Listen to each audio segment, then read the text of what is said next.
Hello friends, welcome back to our one and only YouTube channel Dharmita Bhapur. So I hope you are doing well, and in this lecture we are going to talk about poem number 2 નું comprehension. Okay, comprehension standard 9th ના English નું. Okay, સો એમાં poem previous લેક્ચરમાં આપણે જોયું હતું અને આ લેક્ચરમાં આપણે જોઈએ છે કમ્પ્રિહેન્શન. ઓકે, સો કમ્પ્રિહેન્શનમાં વનમાં છે ટ્રુ એન્ડ ફોલ્સ અને એના પછીના જે કમ્પ્રિહેન્શન 2માં છે 3 ક્વેશ્ચન આન્સર આપેલા છે. ઓકે, સો જોઈ લઈએ. ફર્સ્ટ છે state whether the statement are true air false. Okay, જોઈ લઈએ કે આ વાક્ય સાચું છે કે ખોટું છે.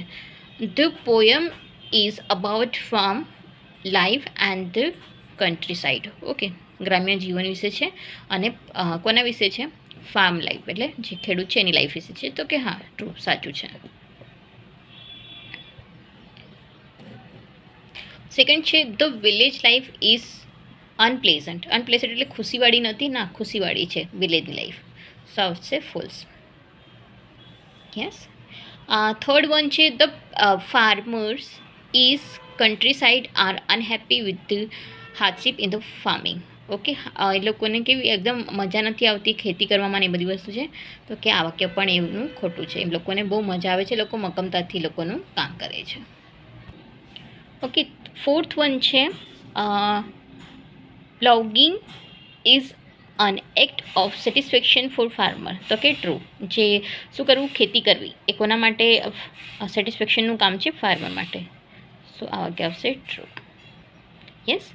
સો આઈ હોપ કે તમને ચારે ચાર જે ટ્રુ એન્ડ ફોલ્સ છે પ્રોપરલી સમજાયા હોય. So will moving forward with our next comprehension. એમાં ક્વેશ્ચન્સ અને આન્સર આપેલા છે. સો જોઈ લઈએ. First one is okay, so અહીંયા કમ્પ્રિહેન્શન C2માં આપેલું છે answer this question in brief. Okay, questions answer કરવાના છે. સો ફર્સ્ટ ક્વેશ્ચન છે how the long do the farmer work in the field. Okay, late night મતલબ સૂર્યાસ્ત સુધી લોકો કામ કરે છે.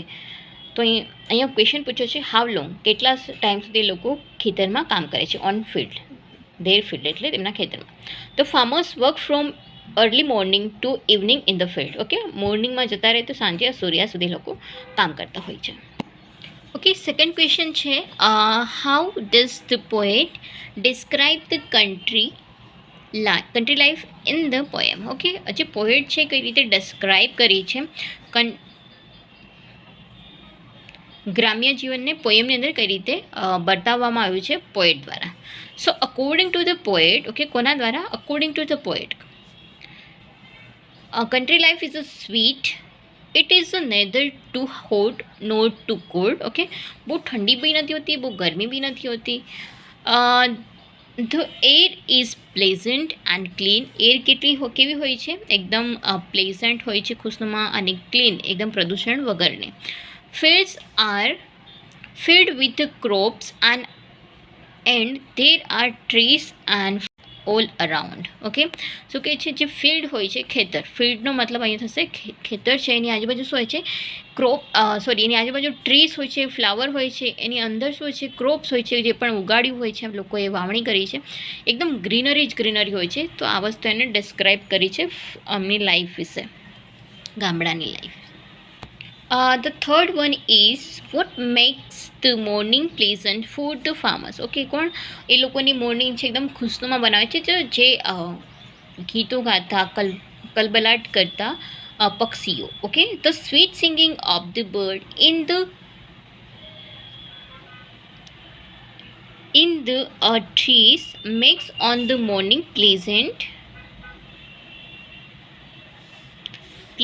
for the farmer. ઓકે, કોણ બનાવે છે? સ્વીટ. જે સિંગિંગ કરતા પક્ષીઓ છે એ એમની મોર્નિંગ છે એ સ્વીટ બનાવે છે. ઓકે, સો આ હતું આપણું comprehension C1 and C2 poem number 2નું. ઓકે, સ્ટાન્ડર્ડ 9થના ઇંગ્લિશનું. ઓકે, સો આઈ હોપ કે તમને બંને વસ્તુ સમજાય છે, C1 and C2.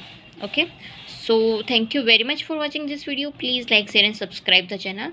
Thank you very much. Have a good day. Keep learning, keep watching. Bye bye. Take care.